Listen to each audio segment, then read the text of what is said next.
You ask Tiger to calculate. This deals with linear inequalities with one unknown. The final result is r equal or greater than 2. Let's solve it step by step. Isolate the r. Divide both sides by 7.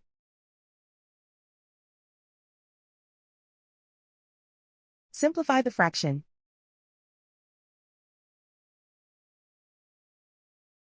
Find the greatest common factor of the numerator and denominator.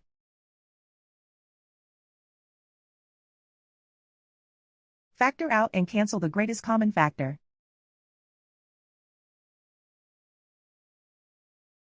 Plot the solution on a coordinate grid. And so the final result is r equal or greater than 2.